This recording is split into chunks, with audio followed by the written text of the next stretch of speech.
My name is Birgit Hanni. I'm from ASIN, which is an accreditation agency that is based in Germany, but operates internationally, and we focus on certification systems, accreditation, especially in the fields of engineering, technology, informatics, interdisciplinary subjects there, so business informatics, for example, information systems, and in the fields of natural sciences. And we have also a branch that operates in consulting and organization building in higher education in general. And in this project, I'm part of the core team, of the guide core team, that project that was mentioned by Werner. And together with all other colleagues, we tried to bring in expertise on the quality dimension of e-leadership education, basically, and on the question how to make transparent what is going on with regard to e-leadership education. And therefore, my duty today is to show you what has been developed in terms of tools and instruments in this project. And so my topics are these curriculum profiles that have been mentioned by Werner, by Paul already. The curriculum profiles is the tool that I'm going to present you here. So I would like to answer the question, why are these curriculum profiles important? What is a curriculum profile in the end we are talking about all day long now? And how do they work in practice? So we have, what information do we have so far from the presentations of this day, from the discussions before lunchtime? We seem to agree that any kind of organization, of industry, in the public and the private sector all over Europe should have access to e-leadership skills, to the e-leadership skills the specific organization needs now and in future. We know that at the moment being, some companies know already what they are going to need in future in terms of e-leadership skills. A lot of them do not even know it yet. We know so far that there is a certain offer regarding e-leadership education at academic level in Europe, but it's not so many offers that have been found all over Europe. And we know, it's another factor we already know by now, that education institutions, business schools, universities take some time. It takes several years before, when they start programs, to get an effect, to get the people out into the market. So we have also a kind of a time lag there. And therefore, we have got this gap. We have got a gap in time. We know that we will need e-leadership in future for having innovation capacity in Europe in all kind of public and private sectors. And we need to close this gap somehow. And that's exactly what we try to do in this project. We try to close this gap. And that's, imagine a practitioner that even nowadays has recognized the importance of getting in e-leadership skills into the company. And imagine a university teacher getting out of this room and saying, yes, I want to educate e-leaders for the future of Europe. And both of them need information. The one needs information what the other side asks for, is going to need in the future, and the other side needs to know what is going to be offered, and if it's exactly the skills that they are going to need in future. So the curriculum profiles we offer as a tool are basically a transportation. They transport information underneath from the one box to the other box. And the challenge in this regard is that people do not know each other. Because if they knew each other, we would not have to offer them a tool. So it's the tools that we offer in the project or in this initiative. It's the curriculum profiles that are the core element. And around these curriculum profiles, we have got some more elements, which is quality criteria and which is stakeholder interaction channels. But the core element is curriculum profiles, and that's what I'm going to tell you about.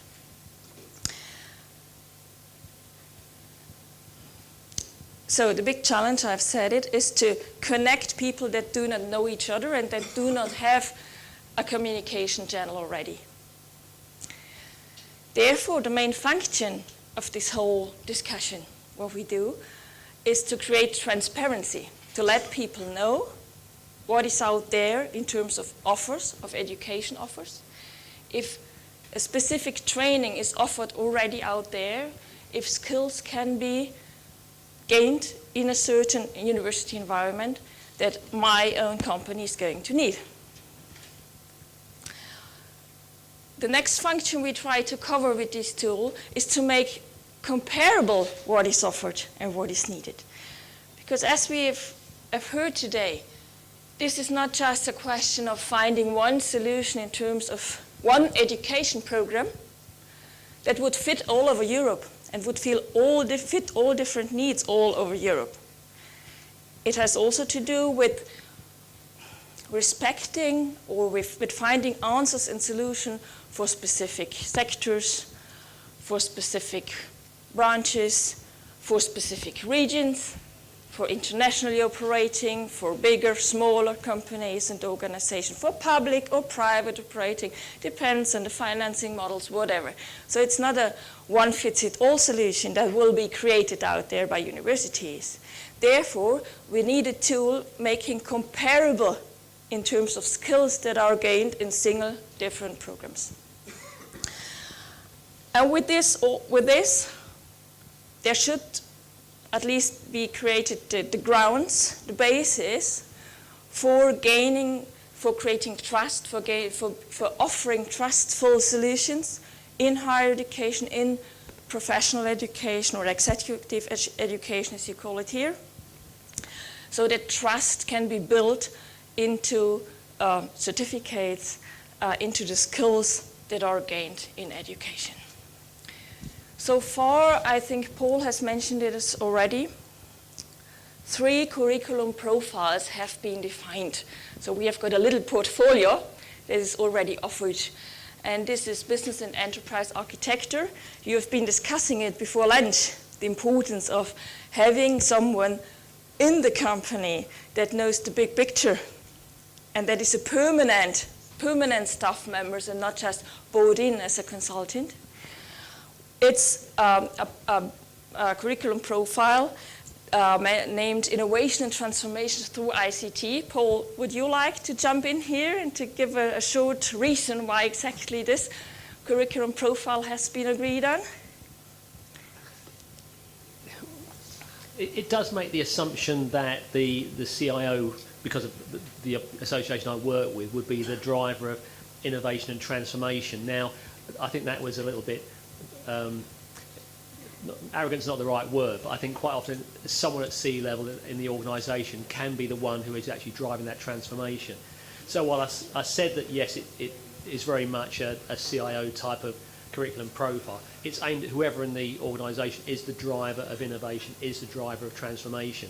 So I think, yes, a lot of our CIOs would aspire to be and would like to think of themselves in that role, but it's the curriculum profile for the real innovation driver within your organisation. Probably C-level. Yes, it'd be nice if it was the CIO, but we're not saying it would just be that one. So yeah, with your description, I hope you get a little bit the feeling what these curriculum profiles are about.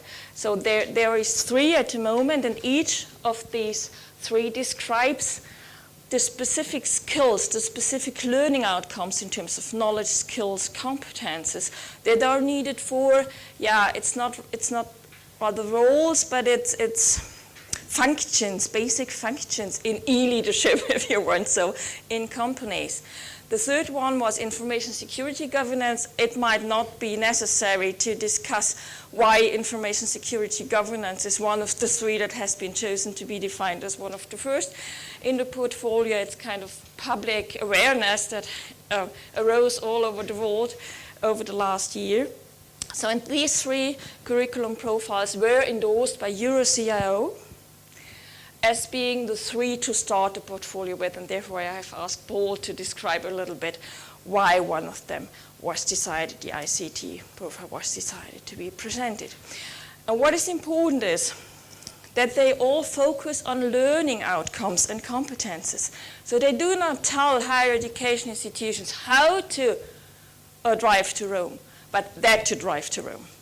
So the solution itself has to be created by the higher education itself, higher education institution or the business schools.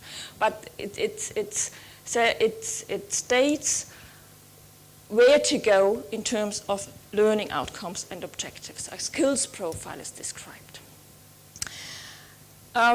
For the ones of you that know the e-competence framework,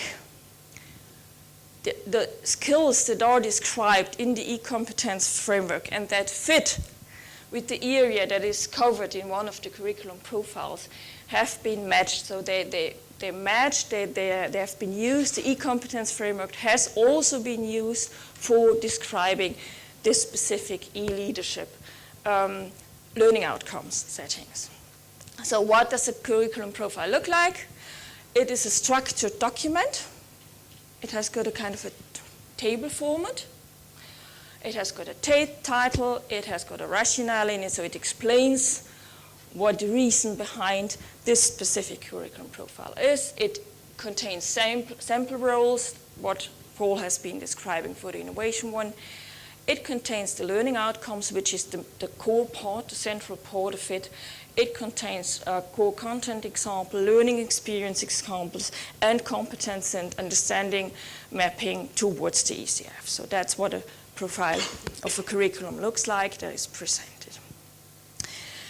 The intention is using these profiles and publishing them and giving them to schools, to business schools, universities, and offering them also to HR persons, to responsibles in companies and public organizations, is to inspire at one side, at the supply side, the development of new programs, but also to inspire the redesign of existing ones, and to make transparent to employers what they can expect from a certain program when they send people to it, for example. And in order to make this comparison between a single program and a curriculum profile, we have developed an automated questionnaire. We call it assessment tool. So a questionnaire tool that can be used, and it's Sean Manwani and Achilles Georgiou that are going to present their experiences in using this assessment tool, comparing their specific programs against the curriculum profile immediately after me. So they will be able to report their experience on this. So the results of these assessments can be shared. There is several other higher education institutions, business schools that are invited to join this exercise. And the idea is that the results of this internal assessment are published onto a website in a kind of register. And with this, several programs are presented publicly in a structured and comparable way. And based on this registration publication, one can stop there. But there is also the possibility, at least in the design of our initiative, there is the possibility that a third-party assessment can be added to this internal assessment. And there you would have external peers, what you know from accreditation certification, what you know in industry, from ISO, auditing and whatever. There you can have external auditors that check, basically, that assess a program, and there you would have an independent judgment onto a program, and all this can be published as well. And finally, with the independent assessment, you would also be able to gain a quality label. So this is the design around the curriculum profiles, if you want. So curriculum profiles are used as benchmark tools in order to gain information about the quality and about the skills that are offered in higher education or in professional or executive education in terms of e-leadership education. So there is different assessments that have taken place already. Several schools spread in 9 countries have already participated, have played a little bit with the tool. We are going to see the 2 examples today, as I have mentioned. And this is still open. So every school that has got the impression, yes, we have got a program or we have got a training that we offer that could fit with one of the 3 curriculum profiles that are presented by the initiative so far, is of course invited to join and to play with the assessment tool as well. So this is what is the status quo. And next, what is developed so far in this initiative? It's curriculum profiles. We have been discussing it. And a quality criteria that are around the curriculum profiles. It's the assessment process and assessment tool. And what is being built at the moment or during these days is the online register, is the web presentation of the tools, of the instruments and the reports created upon the assessment. And online feedback channels shall be added as well. Okay, with these tools, we hope to offer pathways through the jungle, and we hope to offer a strong communication tool between demand side and supply side in order to support the development of more and effective e-leadership education all over Europe. As I said, the initiative is still open until the end of this year, even some weeks longer probably.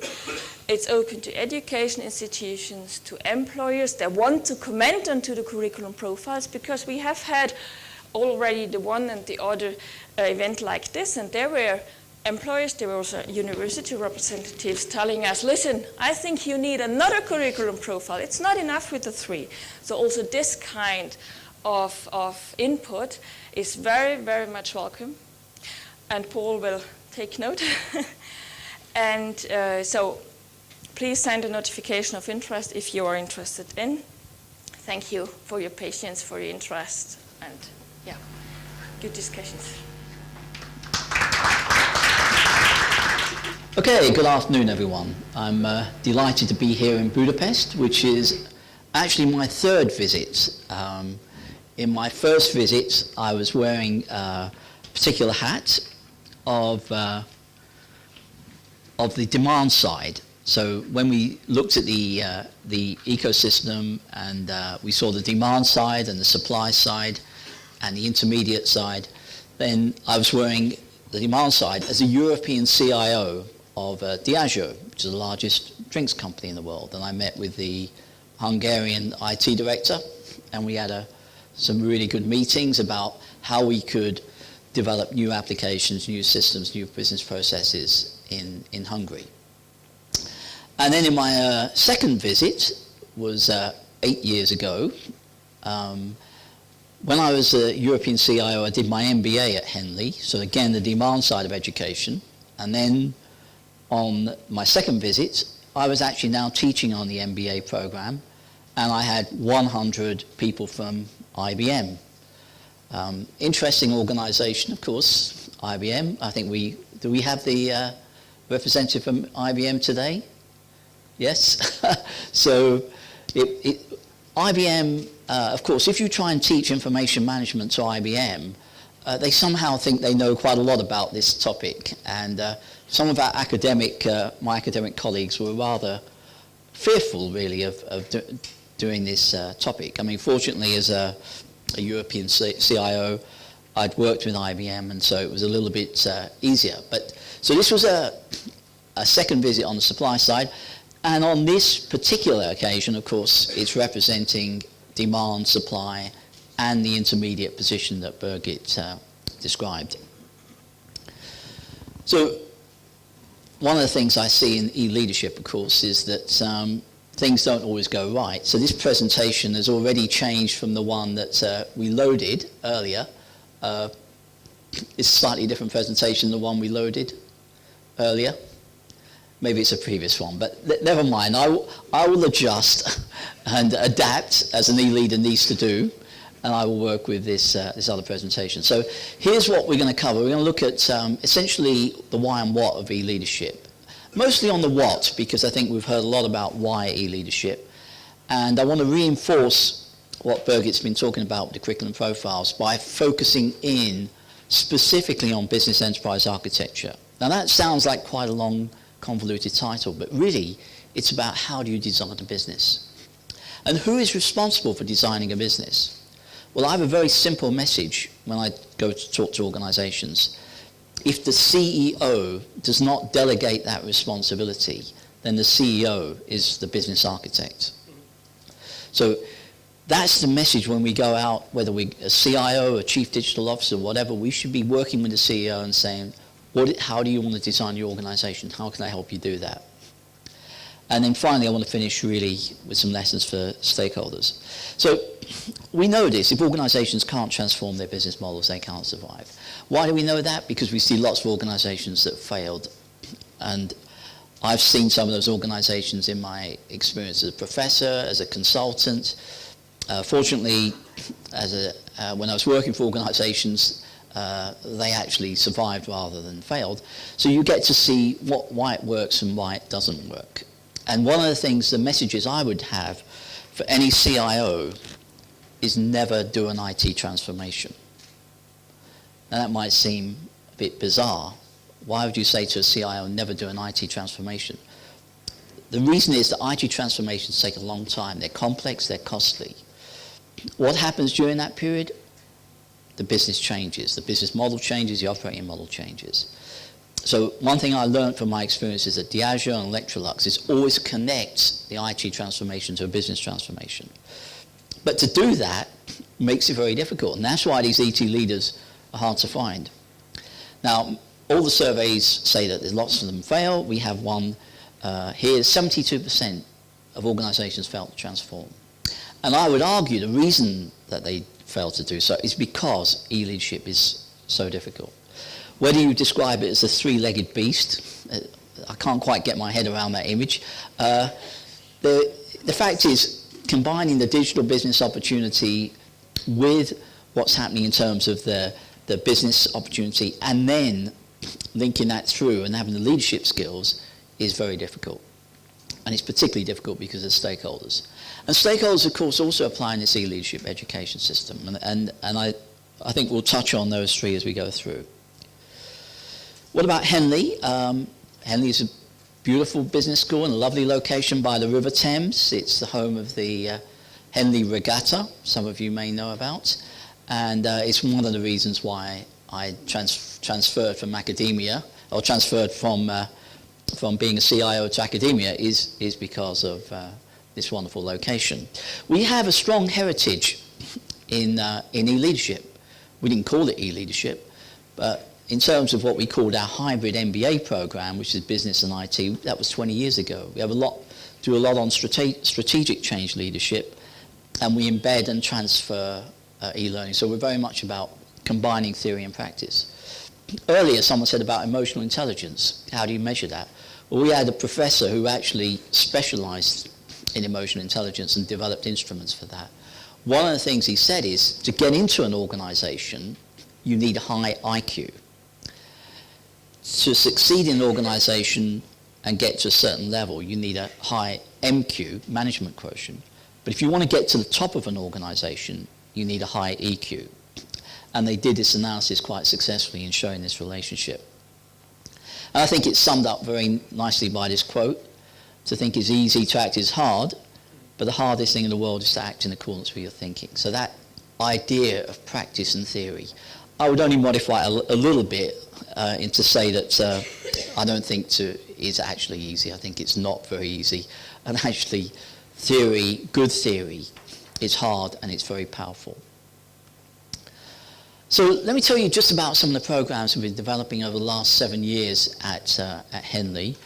And the first one was a corporate program. It was a master's program that was developed specifically for one organization. That organization was Deutsche Telekom. And they came to us and they said, we want an e-leadership program. They didn't call it e-leadership, but that's what it was. And what we developed with them was an end-to-end program from strategy at one end all the way through to benefits realization. And they sent 40 people on that program. It's a pretty big investment. Of course, in the context of an organization that had a multi-billion euro IT budget and several thousand IT people, it was really less than their stationary budget. But for any of us, it's a lot. But they recognized that in order to do real transformation, they needed to build capability. And those 40 people completed the program, and they then sent another 49 people on the second cohort. So that gives you an idea of the commitment that some organizations will make if they see the benefit of e-leadership. Next, we had a consultancy who approached us, and they said, we want to bring together our business consultants and our IT consultants. Interesting, isn't it? We all struggle in organizations to bring together business and IT, and the consultancy had the same challenge. They have sent over 175 people through this Henley program, and basically they connect the business and IT to create e-leaders. And these are not junior people, these are partner levels, senior consultants, and it costs them a lot of money. Not just the money for us, but all the lost utilization. And the reason they're doing, they actually track the benefits. And they say as a result of this program, they are generating multi-million pounds worth of benefits in terms of new assignments. So clearly we're seeing it with working with a corporate, we're seeing work with a consultancy. And by the way, I think you'll notice that both of those were very much collaborative. It's not us as Henley saying that we have all the answers, because we don't. It's the collaboration. And again, the collaboration as Werner described earlier, and as Paul described and Birgit. So this European Business Enterprise Architecture Program, a unique collaboration really of multiple business schools, working together to create this program, is the one that I now want to focus on. The curriculum profile. I think it's worth just focusing on what actually are the contents of a curriculum profile. And I'm going to pick on three things. The first thing I want to pick on is the learning outcomes. What is it as a result of doing on this program and going on this program that we expect the participants to be able to do? What we expect them to do is actually design businesses and to be really innovative about how they create new business and operating models. We expect them to understand what's happening with that digital world that was so ably described by Martin earlier in terms of all of the new technologies, to understand those opportunities. And we expect them then to drive the change. It's no use just having a great design. How do you translate that design into real business performance? And then how do you deal with, bearing in mind most of the companies that come on our program are pretty large companies, how do you deal with all the different stakeholders across different boundaries? So it's a big challenge. And ultimately, if you're an e-leader, you've also got to be able to develop other e-leaders, and you've got to build that architectural capability. So this is a challenge. This is not easy work, and this is why it's an 18-month program over 9 modules, which is similar, by the way, to the Deutsche Telekom. Again, 18 months over 9 programs. It's not something you teach in 2 weeks. But equally, it's not something you can do in 18 months with someone who's just come out of university. If you walk out of university and think, I'm going to be an e-leader in 18 months by attending one of these programs, I'm sorry, you've got another thing coming. So we are very much into experienced people. The program we start, as Paul said, in a couple of weeks' time, we have people who have typically 10 to 15 years experience. Already, they are already successful enterprise architects in their organizations. So why are they coming on a program like ours? is because to make that jump to be an e-leader is still a big jump to do the learning outcomes we've got there. So essentially, the learning experience is absolutely critical, and it is that combination I described earlier of combining theory and practice and setting that within an organizational context. And of course, it's very much about providing an opportunity for the participants not only to learn from us, but to share the experience insight. So we act as that role of a facilitator. And yes, as a CIO, sometimes I wore the hat of facilitator. Sometimes I was a dictator, but hey, you've got to wear different hats for different purposes. But in this program here, we do act very much as a facilitator. As Birgit said, the European Competency Framework, which is a great framework, free of charge. You can log on and you've got access to all these wonderful definition of skills. Everyone should do that. What we do in the curriculum profile is we define which skills are critical for this curriculum profile of a business architect and enterprise architect. And here you can see what we consider the core skills and the level at which they're required. And these levels come from the European Competency Framework. As you'd expect, architecture design is level 5, and that is the core of it. But equally, someone said earlier about program management, portfolio management being key. We absolutely agree with you. It's vital. So is the alignment of the business strategy, so is the business change management, and so is the understanding of technology and exploring new technologies. Alongside that, you need a whole set of other competencies in order to drive through the sourcing, the service management, the procurement, etc. All of these things are necessary as well. And as you'll see from this program, the core modules of business enterprise architecture are the middle layer, the EA specialisms, but we also have drivers of business enterprise architecture. So some of you may be familiar with business IT partners. Have you come across that term? Relationship managers, yeah? These are the people who sit there and act as counselors between the business people and IT people who can't talk to each other. Well, one would hope they're not necessary so much in the future, but these people are the ones who have to translate the strategy business to IT. They're the ones that have to translate the demand management into requirements. They're the ones that have to manage these change programs and ensure change management is in place. These are the 3 modules we run at Henley. The 3 modules on enterprise architecture, our wonderful colleagues in Munich, Technical University in Munich, do those. And the ones from TS Nimbus are really very much the enablers of enterprise architecture. So the governance, the sourcing, and of course the execution. So what we did, we took that program and we mapped it back to the curriculum profile. Now, they're both called business enterprise architecture, so you won't be surprised that there was a pretty high map and a pretty high consistency and compliance to that. However, the good thing is we really learned something from doing that mapping process. And one of the things we learned is that we didn't do enough on the technology side. We hadn't really taken on board all of the new emerging technologies and how that could transform the business models, operating models. So in the module that we have in a couple of weeks' time, that's going to be a strong positioning. I've got a guy from McKinsey who's coming to talk about digital architecture. I have someone who's a director of strategy and change for a digital company who's going to be doing something on emerging technologies. And we've added those things in explicitly because of our mapping to the curriculum profile. And we've also recognized that in other areas like the business plan development, we need to be stronger and coordinated so that there's a consistent message. So in summary, what would I say the lessons are? Hopefully for each of you, you see yourself in one or more of these 3 roles, that you're either on the demand side saying, give me e-leadership education, you're on the supply side saying, hey, we do this stuff, or you're somewhere in the middle facilitating the demand supply side coming together. My message to you is take a look at the curriculum profiles. They are very useful in terms of getting to a first stage for the demand people to say, what do I want from a program?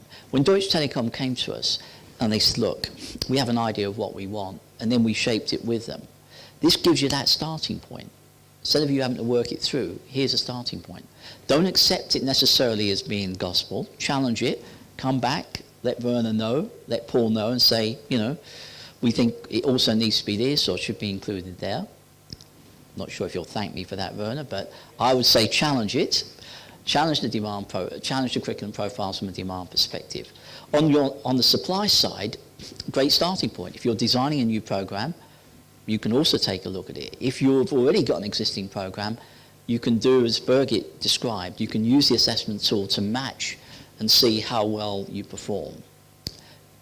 You may come back and say, actually, from the supply side, we think we need a new curriculum profile. We're doing things out there, there's a market for it, but you haven't got it captured yet. So again, there's an opportunity there. And for those of you that are working to bring together demand supply side, again, looking at those curriculum profiles is a great way to see if there's a connect. Am I able to connect the demand and supply side? So I hope this short session gives you some insights into the experiences we've had at Henley and what we've learnt from doing this and what I've personally learnt. Thank you again for this opportunity to present to you. I've enjoyed it, and it's been great to listen to all the sessions. If you need to get hold of me, that's where I am. Thank you. Let me start with a personal story.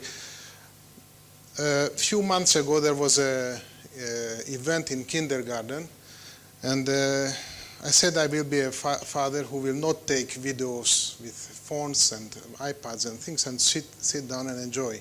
I saw so many people having cameras around. After the event, I went and asked them to give me a copy of to send me a copy, send me. And after 3 months, I got a copy of the event. I don't know.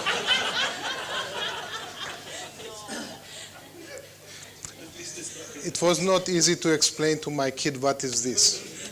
So because things have changed. Let's start from here. In the last 10 years, so many things have changed. Let me show you another picture. I'm sure you have seen this. It's quite an old picture, but let me ask you one question. What's the main thing that you think it has changed during the last 10 years? Okay, 1 point. Integration, yeah. What else?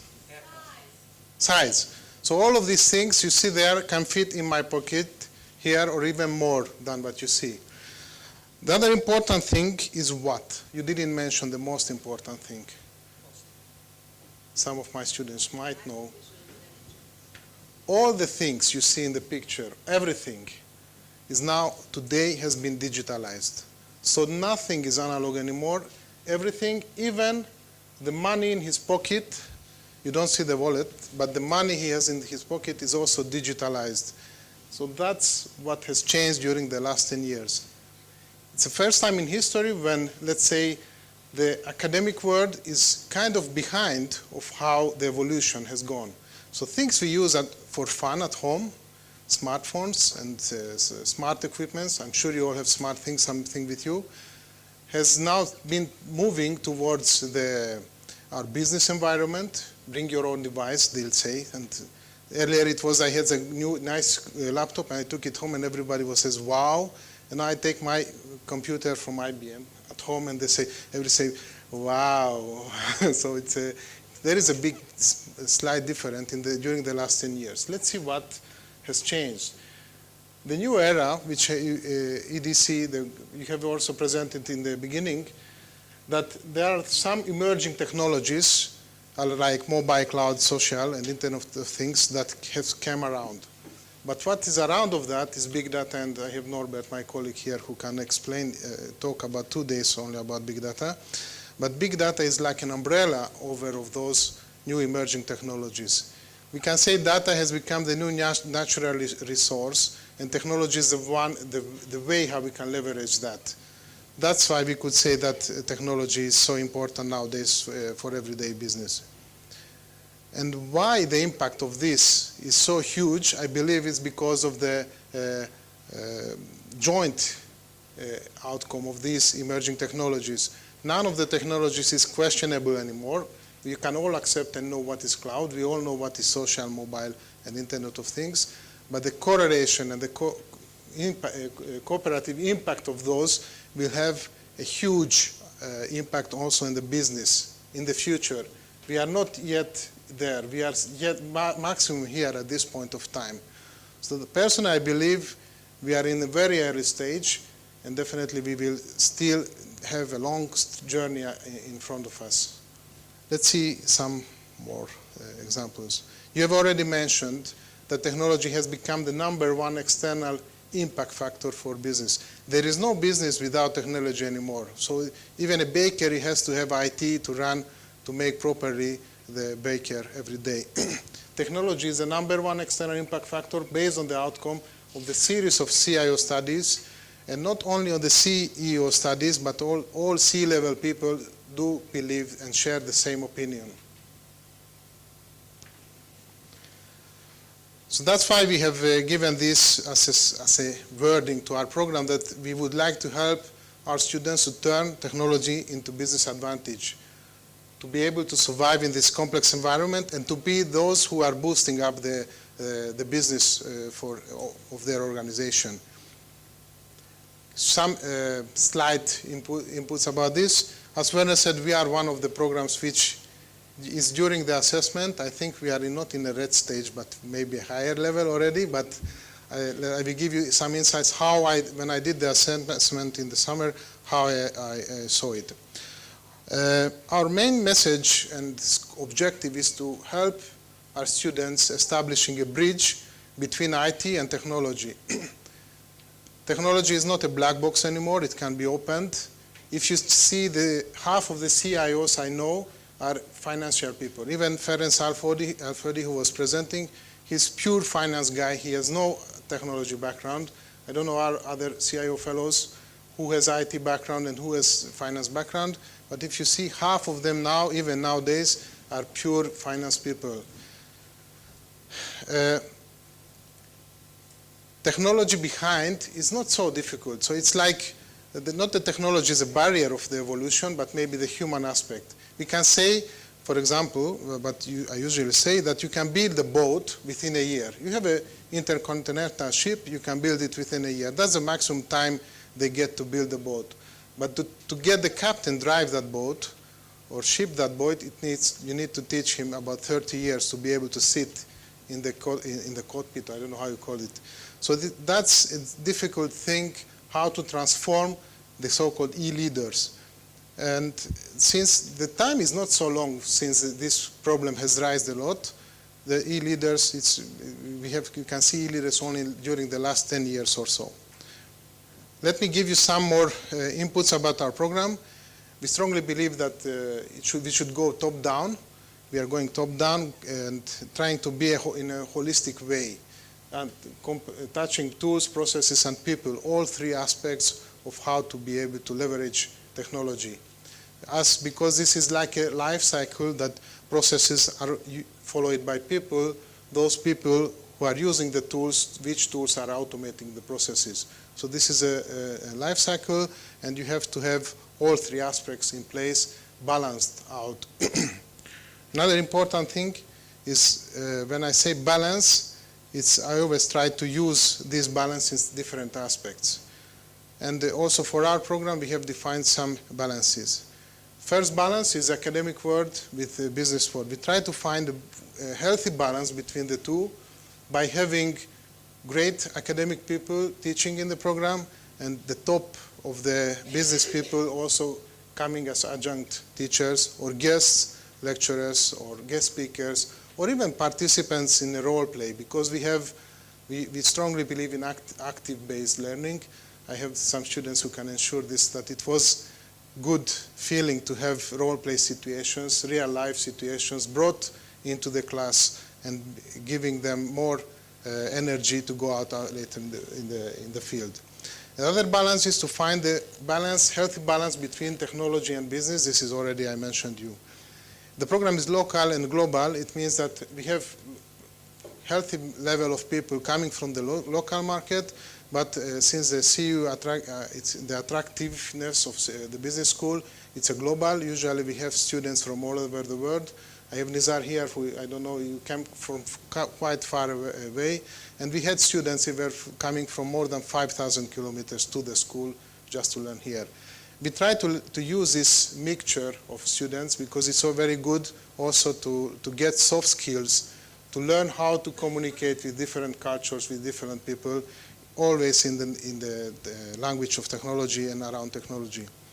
And we also try to find a good balance with Zoltan. We worked closely how to establish a good connection between the IT management program and the MBA program, even by mixing our students or co-delivering some programs in order for them to get connections outside of the IT, let's say, environment, to get connections also from the MBA students and back and forward. It's very important that even nowadays in our students, half of the students are coming from financial background without having any technology background from previous. That's, I think, very important, and I'm very happy to say that people are very interested in learning how to open the black box of technology, even though that they don't see all the insights from previous. So let me tell you some words about the mapping. Norbert is writing. You have heard previously of the three profiles. We have done the assessment compared to the first one, and I think that's the one we are targeting, and I think we have done very close to the outcome, expected outcome. The core content of the assessment, we can say we are fully aligned with that. All the major sayings and implications are exactly the same as are in our program. Before we did the assessment, I was very curious to see, so something we have developed based on local and regional feedback from teachers, from students, from our business partners, and we have transformed the program 2 years ago, how close it could get to the profile, and I think we are very much aligned to what the profile defines or says so. We might have some minor deviations in some of the competencies. Here, architectural design, or like risk management and purchasing.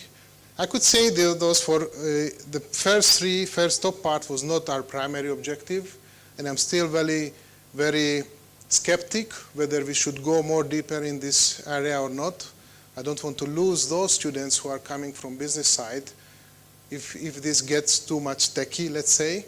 So that's why I'm still thinking, and we think with our teachers together, how deep we should go in that direction. Do we need to go deeper than we are, or is it enough for us, even if we are not fully aligned with the profile?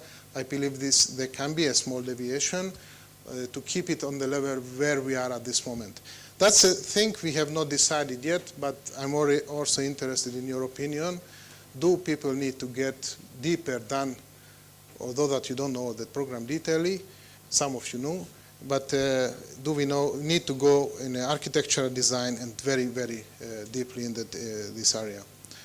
And there are some areas which we have started thinking of and looking for how to develop new curriculum and to introduce it into the program, areas which we strongly believe are also needed. And do we also have added to the program, to the profile, some competencies we believe are needed to become a good e-leader, like service level management and even sales management. We have auto here. So this was a very welcome from the students, how to sell, because even e-leaders have to sell their ideas, their innovations, their thoughts, their needs. It's not like earlier technology managers, they get budget and you can spend as much as you want. Nowadays, the budget is almost equals to zero, and everything has to be sold, even internally, within the organization. Regarding the components where we have to map, I think we have a healthy spread. We have some courses like IT for managers. This is also delivered for MBA students. This is like an umbrella course which gives the highlights of the whole program by giving bird view insights to the MBA students. They don't need more, but for them it's also important to get some insights of how to use the technology, and can give a very good insight or initial picture for the students who are participating in the program.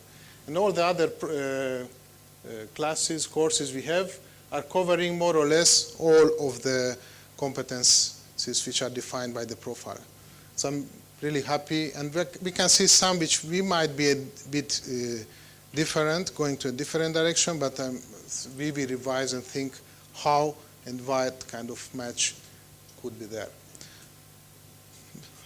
If you have questions, just stop me, but I have a picture for you. So we would like, if Ferenc talked about Sumos today, but it's not the same who is who. We help our students becoming so brave that they can get in front of even the champion from Hawaii, sumo guy.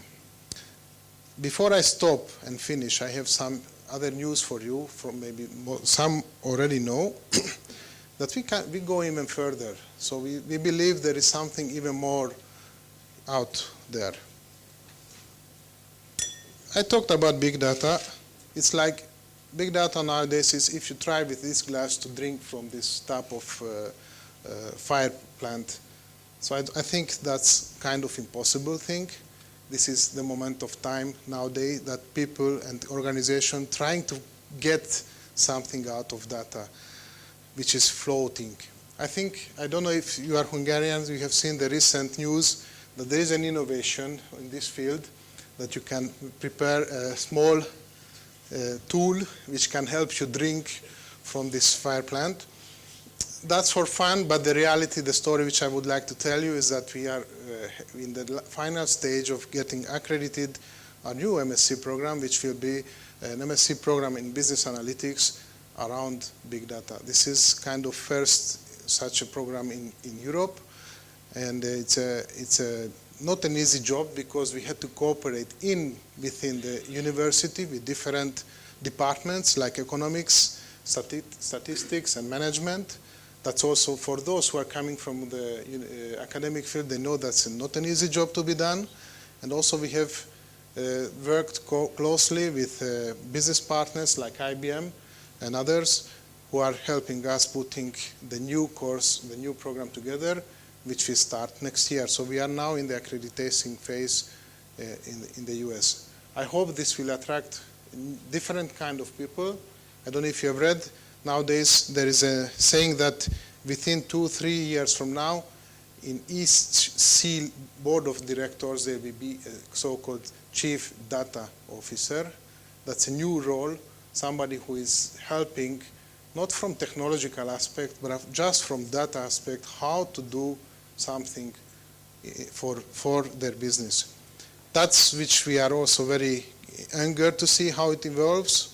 And this goes parallel to the MSc in IT program, which has the scope a bit different, but have some slightly overlappings, but it's a bit different. That's what I would like to tell you, and thank you.